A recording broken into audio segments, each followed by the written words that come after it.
In solidarity, the Igbo Ukwu community officially endorsed the re-election bid for Governor Soludo and his deputy, Dr. Ibezim.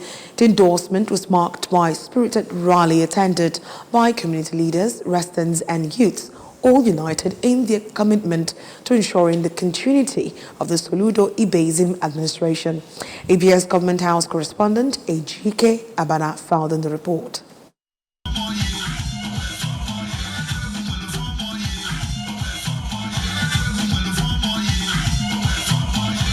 The event featured speeches that highlighted the transformative achievements of the current administration and its ongoing plans for further development in Anambra State. Speakers including Engineer Bath Mwibe, Dr. Greg Ezilo, Ambassador Charles Ezanekwe, Engineer Dom Okafor, Sir MCK Oba praised Governor Soludo for his proactive governance style, emphasizing the positive impact of his policies on education, health, infrastructure, and economic growth. Because he's leading us well. He has shown the example of leadership. My assurance is that 4 + 4 is 8. Governor Soludo, who attended the rally, expressed his gratitude to the Igbo Ukwu community for their overwhelming support, referencing key initiatives his administration has undertaken, including youth empowerment programs and infrastructural projects aimed at improving the quality of life for all citizens.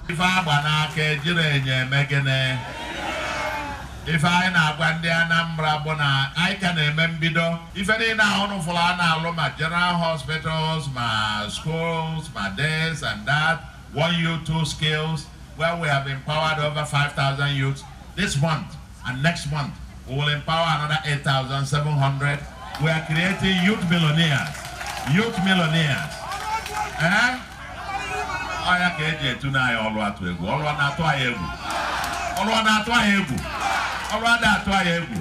Before attending the rally, Governor Soludo commissioned a renovated primary health center built by a family in Igbo Ukwu, which was handed over to the state government and christened Comprehensive Medical Center, as well as a 4.5-kilometer road attracted and built by the lawmaker representing Agwata Federal Constituency, Engineer Dom Okafor. Ejike Abana, ABS News.